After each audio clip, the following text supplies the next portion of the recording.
Parkinson's disease is rising at an alarming rate, much faster than Alzheimer's, with a 60% increase in incidence after adjusting for age. Projections estimate that by 2035, over 12 million people worldwide will be living with Parkinson's, quadrupling the number from just a few decades ago. This startling growth cannot be attributed to genetics alone, since gene pools do not shift rapidly. Instead, the dramatic increase is linked to environmental factors and toxic exposures that accompany industrialization, especially in heavily industrialized regions such as North America, China, and India. This rapid increase in cases challenges previously held assumptions that Parkinson's is primarily a disease of aging or genetics. The two neurologists, Dr. Ray Dorsey and Dr. Michael Okun, emphasize that the rise reflects deeper systemic issues shaped by our modern toxic environment.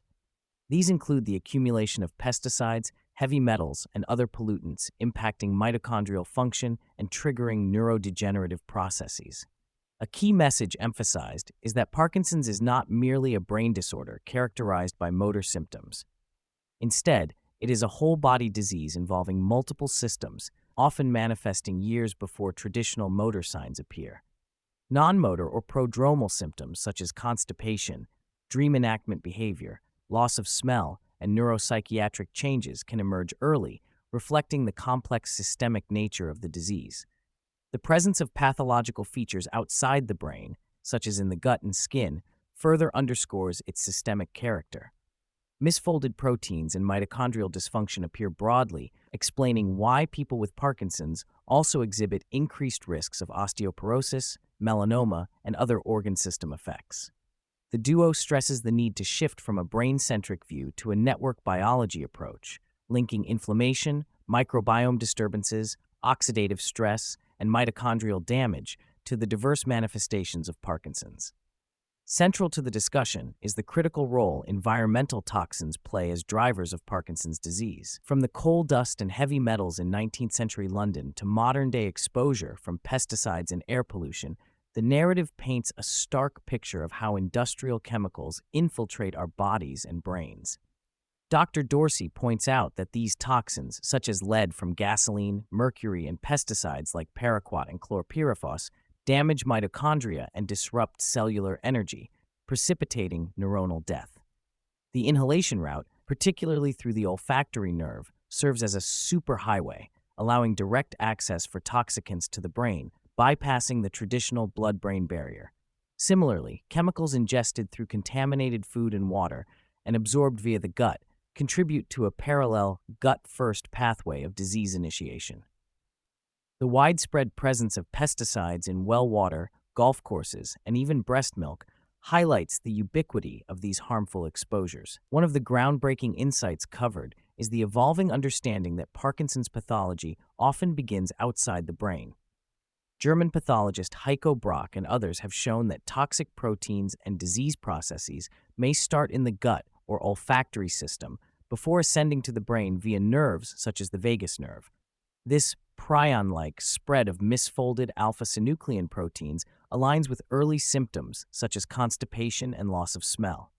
This model explains why individuals with gut dysfunction and altered microbiomes can show early Parkinson's signs. The concept of brain-first versus gut-first Parkinson's further differentiates potential disease initiation routes, underlining the importance of maintaining gut health and mitigating exposure to intestinal toxins, including those released by harmful bacteria or environmental chemicals. A particularly striking example discussed is the association between living near golf courses and elevated Parkinson's risk. Studies showed a 126% increased incidence in individuals residing within 1 mile of a golf course. This is attributed to heavy pesticide spraying, which contaminates not only the air, but also the water supply through runoff, especially in rural and semi-urban areas reliant on well water. Golfers and workers on green spaces face chronic low-level exposure to neurotoxic chemicals, raising questions about the sustainability of such practices.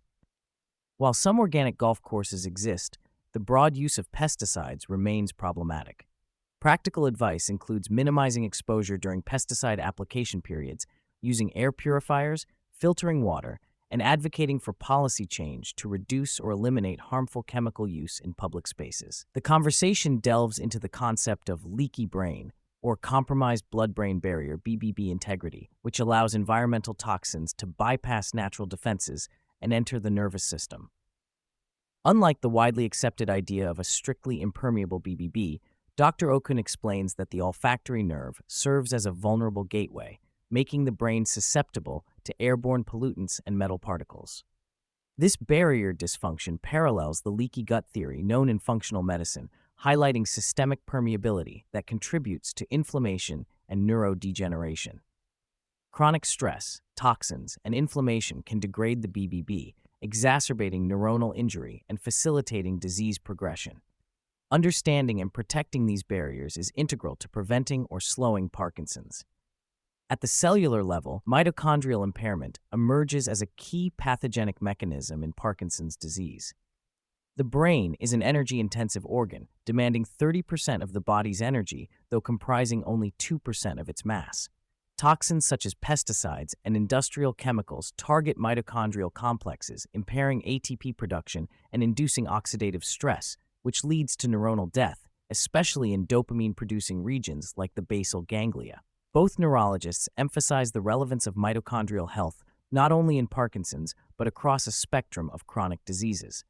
They discuss emerging strategies to support mitochondria through supplementation, e.g. coenzyme Q10, NAD precursors, carnitine, and lifestyle interventions, e.g. exercise. However, they acknowledge the need for more rigorous clinical trials to define optimal approaches for restoring mitochondrial function in affected individuals. Prevention takes center stage as the most effective strategy to stem the Parkinson's tide. The doctors call for policy-driven environmental reforms to reduce or eliminate neurotoxic chemical exposures worldwide while empowering individuals with practical steps. Washing produce thoroughly, using water filtration systems, employing air purifiers equipped with carbon filters, and choosing organic foods are all recommended to reduce daily toxin intake. Beyond avoidance, vigorous daily exercise emerges as a powerful neuroprotective intervention capable of slowing symptom progression and possibly delaying the need for medication. The panel champions regular movement, including activities like boxing, swimming, and walking, as interventions that stimulate brain growth factors and improve mitochondrial health, thereby fortifying the nervous system against degeneration. Currently, Parkinson's diagnosis remains clinical, relying on the assessment of motor symptoms and clinical criteria. The absence of widespread, reliable biomarkers complicates early detection and monitoring of disease progression. However, recent advances offer hope, including dopaminergic imaging, free water MRI techniques, and emerging blood and skin tests targeting alpha-synuclein, the hallmark misfolded protein in Parkinson's. Tracking these biomarkers longitudinally could transform clinical management by allowing earlier interventions and the evaluation of treatment effectiveness. As these technologies improve, combining fluid, imaging, and molecular markers with AI-driven data analysis may deliver individualized, dynamic disease profiles that surpass current clinical paradigms. Treatment remains focused on symptomatic relief, particularly with levodopa, which supplements depleted dopamine. The neurologists express frustration that despite decades of research, levodopa remains the most effective therapy, highlighting a dire need for innovative treatments that address underlying causes rather than just symptoms. Surgical options like deep brain stimulation improve quality of life but do not alter disease progression. In light of this, the experts advocate a holistic approach combining pharmacologic, lifestyle, and environmental strategies to slow progression. Nutritional supplementation, exercise, managing toxin exposures, and addressing systemic inflammation offer promising adjuncts. Yet, the medical community must embrace complexity and multimodal therapies, moving away from single magic bullet drug development toward integrated care models. Detoxification is an emerging focus in managing Parkinson's, though research is limited. Functional medicine approaches offer protocols to reduce toxic burden through enhancing natural elimination pathways, such as sweating via saunas, urine, and bowel movements. Nutritional support, especially antioxidants like glutathione, can aid cellular detox and mitochondrial recovery. Heavy metal chelation and targeted supplement regimens, vitamins B, coenzyme Q10, NAD+, may offer benefit, but require careful medical supervision to avoid adverse effects. The panel emphasizes the necessity of personalized treatment plans that incorporate environmental history, toxin testing, via blood, urine, fat biopsies, and tailored interventions. Though many therapies remain in anecdata stage, the promising anecdotal successes point toward the importance of further clinical trials. The podcast concludes by calling for increased awareness, research funding, and policy reform to address the environmental roots of Parkinson's. Despite clear evidence that toxins contribute substantially to the disease burden, prevention and mechanistic research receive just pennies per healthcare dollar.